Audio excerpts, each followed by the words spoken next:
Bueno, pues hoy tenemos aquí a mi compañera María, que es psicóloga aquí en el centro de Fundanet, y ella va a comenzar un pequeño ciclo de podcast en los que vamos a intentar generar contenidos significativos fundamentalmente para ayudar a las familias. La idea es precisamente generar un contexto en el que las familias comprendan qué es lo que estamos haciendo, qué es lo que hace, en este caso, María, bienvenida a este primer podcast, qué es lo que hace la psicología, ¿verdad? Qué es lo que puede aportar la psicología, y empezamos con un primer tópico importante que, bueno, ha sido una coincidencia porque en realidad hemos puesto este fondo ya en pasado, absolutamente orgulloso de este pasado, ¿no? En el que se hizo una pequeña iniciativa en torno al autismo, porque es coincidente porque hoy vamos a hablar de autismo. En este pequeño webinar vamos a hablar de autismo. Bueno, María, te voy a preguntar directamente qué es el autismo, porque vamos a ver, siempre hablamos de diferencia funcional. Admitimos que las personas son diferentes. Yo te pregunto, ¿por qué entonces no hablar de autista y hablar de trastorno autista, es decir, de persona con autismo? ¿Qué es el autismo? ¿Cómo lo definís desde la psicología? Bueno, buenos días. El autismo es un trastorno del neurodesarrollo y eso implica que abarca varios ámbitos, por ejemplo, el sensorial, el cognitivo, el funcional, la autonomía personal, las habilidades sociales. ¿Por qué hablamos siempre de persona con autismo? Porque el autismo es una condición, la persona no es todo el trastorno, tiene muchos más ámbitos, tiene una sensibilidad, tiene una emocionalidad propia, tiene una autonomía, una independencia. Por eso siempre hablamos de persona con trastorno del espectro autista, y además que es un espectro, como la palabra dice, y eso quiere decir que hay muchísimos grados en los que una persona puede encontrarse con la sintomatología presentada. Bueno, esto que estás comentando, desde, digamos, las terapias artísticas, la musicoterapia en mi caso, lo puedo entender sobre todo porque la mayoría de nosotros funcionamos desde un enfoque humanístico, supongo que como vosotros, y efectivamente nos gusta separar a la persona de los perfiles de trastorno, como estoy escuchando. Bueno, entonces, ¿dónde está la importancia de tener que tratar un trastorno de este tipo? ¿Dónde está vamos a decir, la limitación para las personas que lo padecen? ¿Dónde está la importancia de que la sociedad se haga cargo de que esto existe? ¿Por qué tenemos que tener un perfil claro de este trastorno?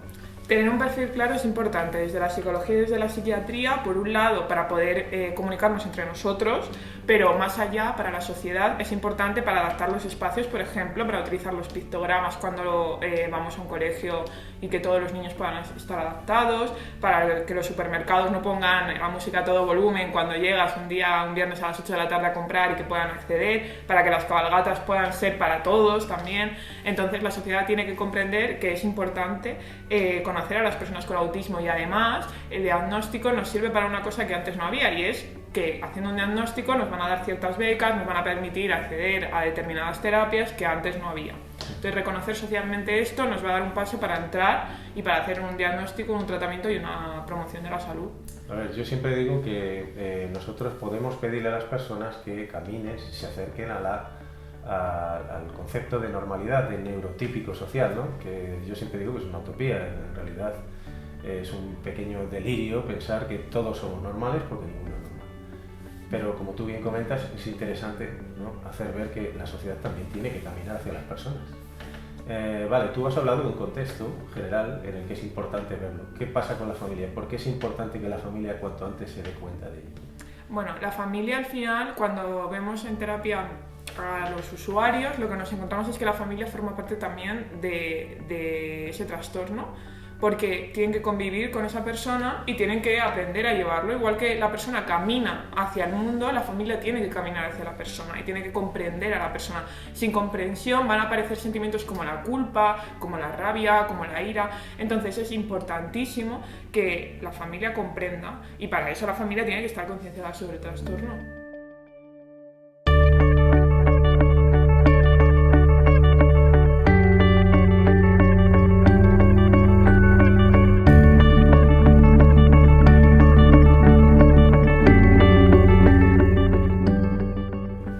Efectivamente tomamos conciencia y ya somos capaces de ver que efectivamente existe ese problema en un niño, en una niña, en un adolescente, porque a lo mejor digamos, el diagnóstico ha sido tardío, ¿no? Se puede dar el caso, sí. supongo. Sí, sí. Bien, desde la psicología, ¿qué abordajes, voy a decir en plural, desde el desconocimiento, pero supongo que hay abordajes diferentes, cómo abordáis esa ayuda contextualizada ya una vez sobre el trastorno?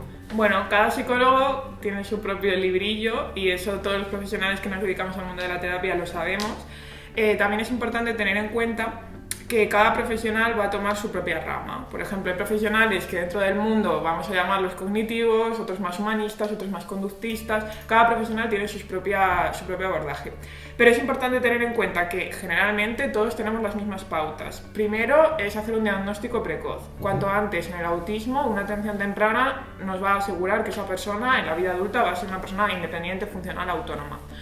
Y luego a partir de ahí la promoción de la salud mental, que la familia se encuentre bien también, que pueda ser una familia feliz al final y que pueda estar concienciada del trastorno, y a partir de ahí el tratamiento.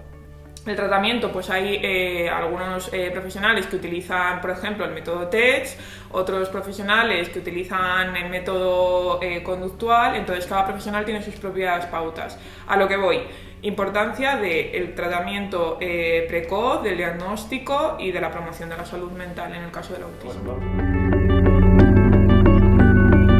¿Qué pasa? ¿Qué le podemos aconsejar a las familias cuando, por ejemplo, la persona con trastorno autista entra en determinados juegos circulares un tanto obsesivos o de repente se centra demasiado en su mundo interior? Bueno, yo siempre digo mundo interior, pero a lo mejor está perceptivo al exterior, pero está, digamos, en su juego solitario, vamos a decir, entre comillas, ¿no? ¿Qué pasa cuando sucede eso y no atiende, por ejemplo, a instrucciones o a requerimientos exteriores?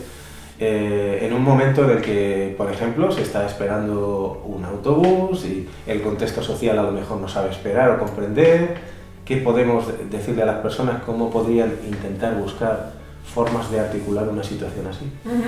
Vale, con las personas que tienen un diagnóstico de trastorno del espectro autista, yo les recomendaría a los padres que anticipen, que todo el rato intenten anticipar las situaciones. Sé que no siempre es sencillo y que no siempre puede ocurrir, pero son grandes aprendices visuales. Eso quiere decir que lo que podemos hacer es anticipar con pictogramas, que es lo que se pone en las entradas de las aulas, por ejemplo.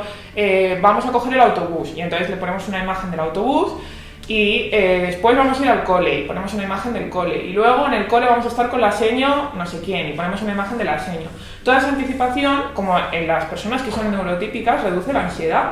Si nosotros sabemos qué es lo que va a ocurrir, podemos anticipar y dar una respuesta. También enseñar las respuestas mediante, por ejemplo, los puntos, mediante recompensas, todo eso puede funcionar muy bien en casa. También tener en cuenta que hay cosas que no podemos controlar y reducir la culpa de los padres en ese sentido. Si hay una crisis de hipersensibilidad, que habitualmente es muy común cuando hay mucho jaleo en la calle y cuando hay que hacer una espera, no culparnos, pensar que no todo es culpa nuestra y a partir de ahí trabajar siempre en la línea de la anticipación, de los métodos visuales, de las recompensas. Vale, tú has hablado de una situación muy concreta. Sí. Yo creo que muchas veces las familias nos escuchan y dicen ya, pero no me resulta útil esto, no lo veo realista, ¿no? Te voy a hacer una pregunta que muchas veces los padres trasladan. ¿Y qué pasa cuando, como tú has comentado, no es una cuestión de hipersensibilidad emocional? Llega un momento que se desbordan y a lo mejor tienen una crisis, no vamos a decir agresiva, pero sencillamente compulsiva.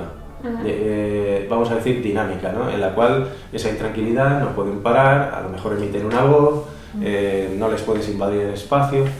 ¿Qué recomiendas en situaciones que son un tanto ya, vamos a decir, liminales? No perder el control nosotros, sobre todo, mantener el control y mantener la calma. Y a partir de mantener la calma tenemos que pensar en lo siguiente. ¿Qué es lo que nos llegaría a nosotros? Porque ellos son personas neurodivergentes, pero también son personas. ¿Cómo nos llega a nosotros en una crisis de ansiedad una instrucción? Si yo a ti te digo cuando estás en una crisis de ansiedad, oye, tranquilízate, tranquilízate, y te empieza a gritar, tú te vas a poner más nervioso. Entonces, las instrucciones cortas, sencillas, calmadas, toda la calma que podamos tener, y luego además intentar pensar que esa persona no lo quiere hacer, que no es algo voluntario, que es algo que ocurre y no podemos controlar.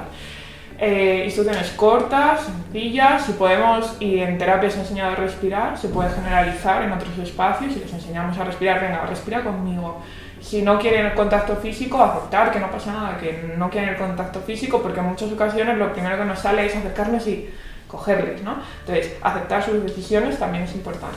Bueno, fíjate, yo te estoy escuchando, al final casi me atrevo a resumir que muchas familias me comentan, es que a través de mi hijo, a través de mi hija, yo me estoy reeducando. Tú hablas de cuestiones que son de pura lógica, incluso para neurotípicos, ¿no? Con especial cuidado para ellos. Sí.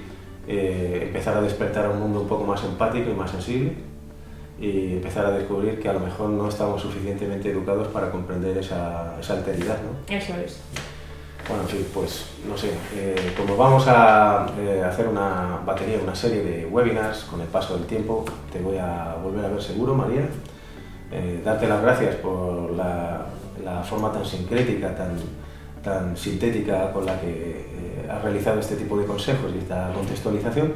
Y bueno, pues directamente ya te invito al próximo webinar, que entre tú y yo ya hablaremos qué es lo que le puede interesar a las familias. Tenemos que estar despiertos al interés de las familias, escuchando, para generar contenidos que directa o indirectamente nos pidan ellos. Sí. Bueno, Eso es. pues Muchas gracias. muy bien, chicos, nos despedimos de vosotros. Hasta la próxima.